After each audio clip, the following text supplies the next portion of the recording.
So good morning once again. Well, this is Vikas.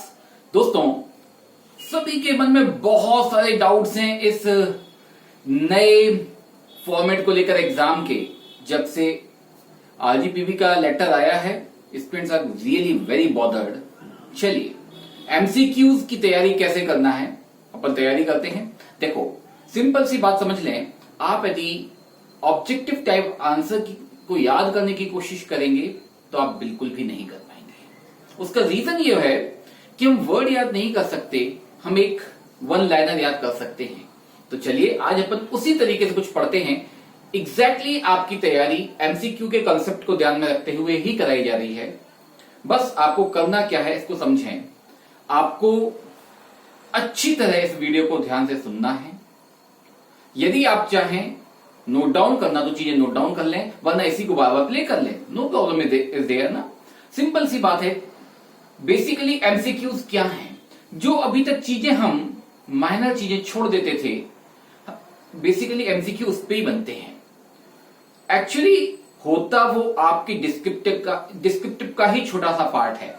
Descriptive कुछ नहीं है, एक पूरा बुके है, जबकि एमसीक्यू उस बुके में लगी हुई एक इंडिविजुअल बर्ड है।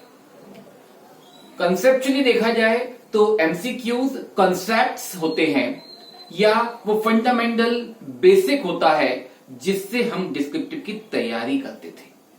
बस नॉर्मली होता यह है कि हम जब डिटेल में लिखने जाते हैं तो उन छोटी छोटी चीजों को यूज करते हैं, लेकिन हम ओवरलुक कर देते हैं। कई बार सबकॉन्शियस माइंड में डली होती हैं, लेकिन कॉन्शियस माइंड में हम उन्हें यूज नहीं कर पाते। तो आज इसी को ध्यान में रखते हुए आपकी यूनिट 3 की हम कुछ एमसीक्यूज, या एमसीक्यूज तो नहीं कहना चाहिए, वन लाइनर लेकर आए हैं, ताकि आप उससे जुड़ा हुआ कोई भी यदि एमसीक्यू आए तो आप उसे आंसर कर सके, उसे सॉल्व कर सके। ठीक है, सो लेट्स स्टार्ट। यस, तो सब तैयार है ना? चलिए, तो चलो इस आरजीपीवी एग्जाम को भी अपन ऐसे ही खत्म कर डालते हैं। कोई प्रॉब्लम नहीं है, बस खुद पे भरोसा रखना। 3rd यूनिट में यदि आप ध्यान से देखें तो कुछ चीजें हैं जो बहुत इंपॉर्टेंट हैं।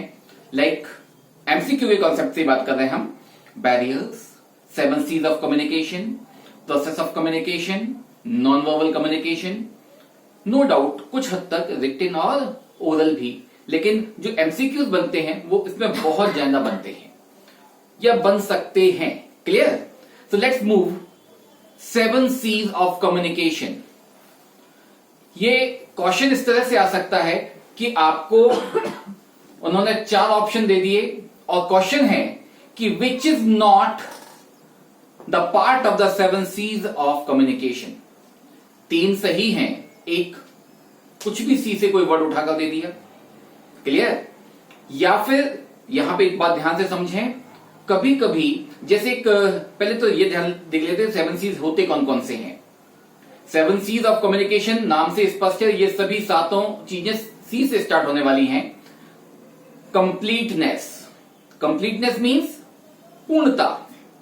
कंसाइसनेस, पूर्ण तो होना चाहिए लेकिन संक्षिप्त होना चाहिए, अनावश्यक विस्तार की जरूरत नहीं है। तो दिस इज बेसिकली द कंसाइसनेस।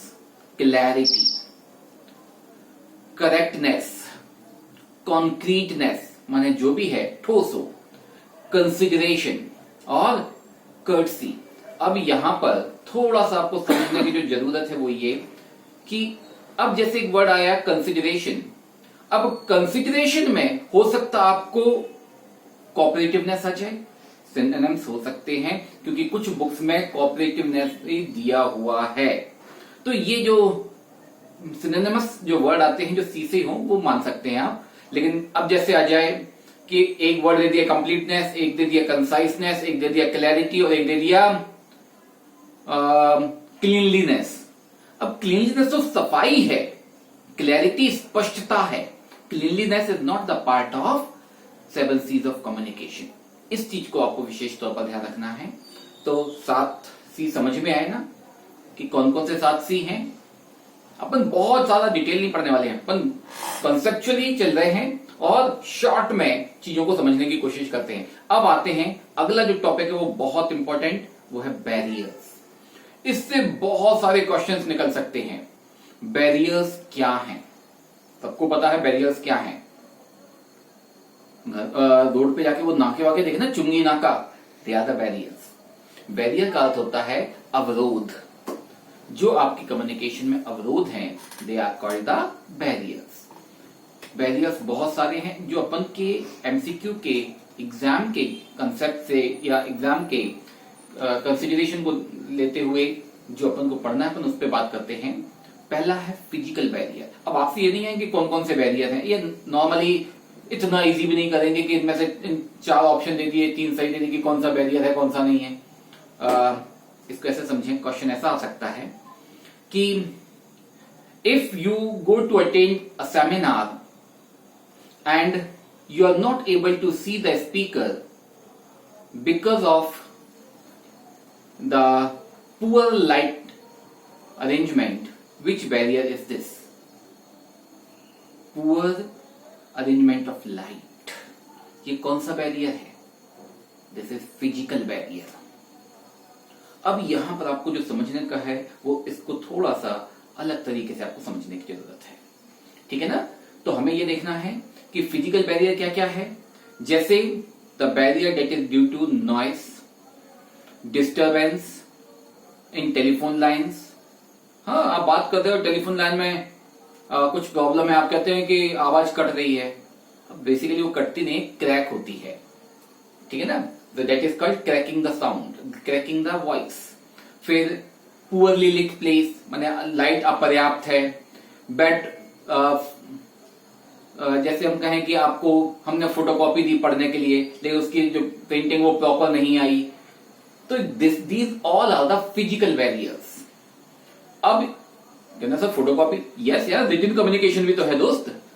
कभी कभी आपने देखा होगा कि आपकी जो बुक होती है उसमें मिसप्रिंट हो जाता है, कुछ इंक फैल गई या वहां उस जगह पर कुछ डॉट आ गया, आप नहीं पढ़ पा रहे, that is also the barrier in communication. वो रिटन कम्युनिकेशन में बैरियर हो गया।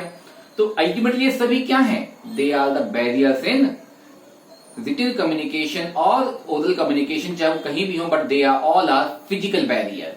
तो कौन कौन से फिजिकल बैरियर किस किस कारण से हो सकते हैं? तो अपन ने अभी बात की नॉइस, डिस्टेंस, दूरी के कारण। फिर poorly lit place, the problem in telephone lines, problem in printing, and these are the reasons of physical barriers. तो फिजिकल बैरियर समझ में आया।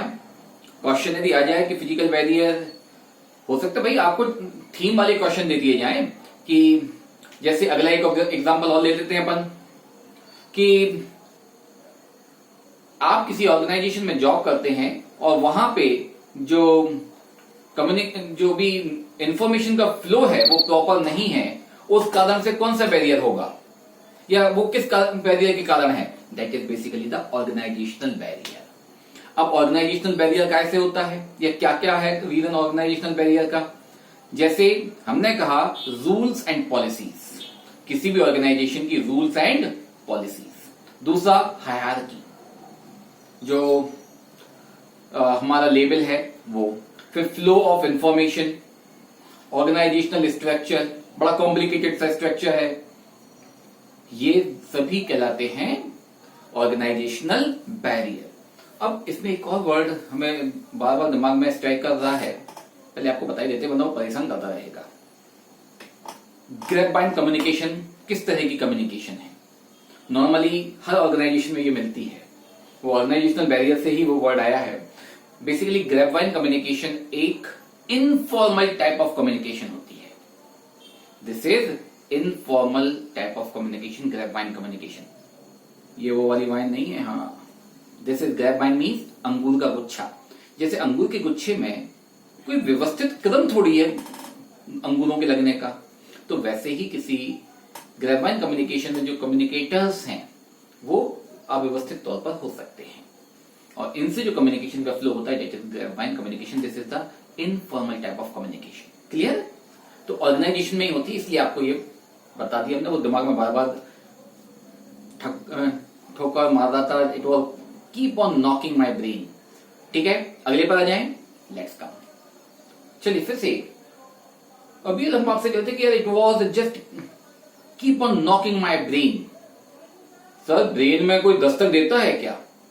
अब आप उस वर्ड को नहीं समझ पाए, हमने कुछ कहा, आपने उसका अर्थ कुछ और लगा लिया।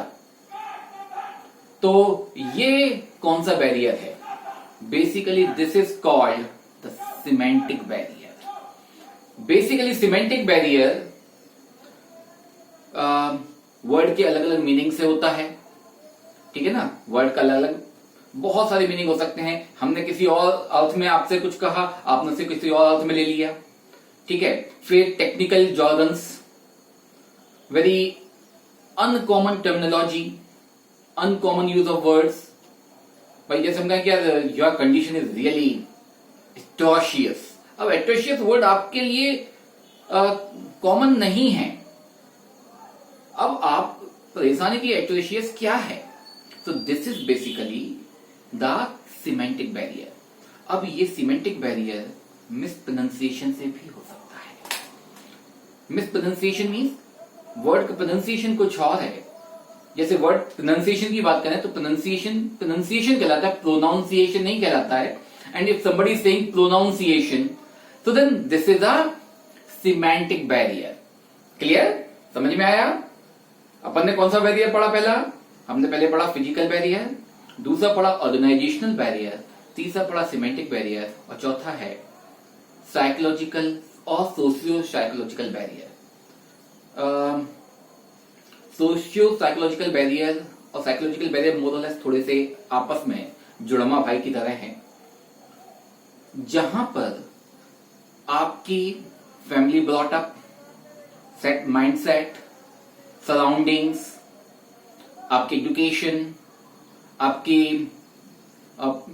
पास्ट एक्सपीरियंसेस, इनके कारण जब आप कम्युनिकेशन में अपने दिमाग में कुछ एक नया सा सेल तैयार कर लेते हैं, एक खांचा तैयार कर लेते हैं, और जो व्यक्ति आपसे बात कर रहा है आप उसकी बात को नहीं समझ पा रहे, या आप उससे इजीली इंटरेक्ट नहीं हो पा रहे हैं, तो इस तरह के जो बैरियर्स हैं they are called socio psychological barrier. जैसे हम इंडिया की बात करें, सिंपल सी बात है, इन इंडिया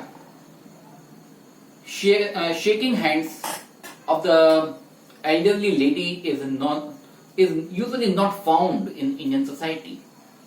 किसी उम्रदराज महिला को आपने नॉर्मली शेक हैंड करते हुए सामान्य तौर पर नहीं देखा होगा, because they have been brought up in that sort of atmosphere जहां पे वो इस तरह की चीजों के साथ कंफर्टेबल नहीं है। And if the person who is offering the shake hand is of opposite gender, then it is next to impossible for them.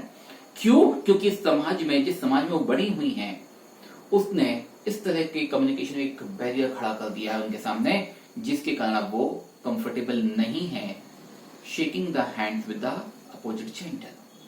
तो ये है बेसिकली जेंडर बैरियर भी कह देते हैं इसे। हो सकता है आपको ऑप्शन में कभी जेंडर बैरियर मिल जाए, और हो सकता है ऑप्शन में आपको कहीं सोशियो साइकोलॉजिकल बैरियर मिल जाए, ठीक है। बेसिकली ये वही है।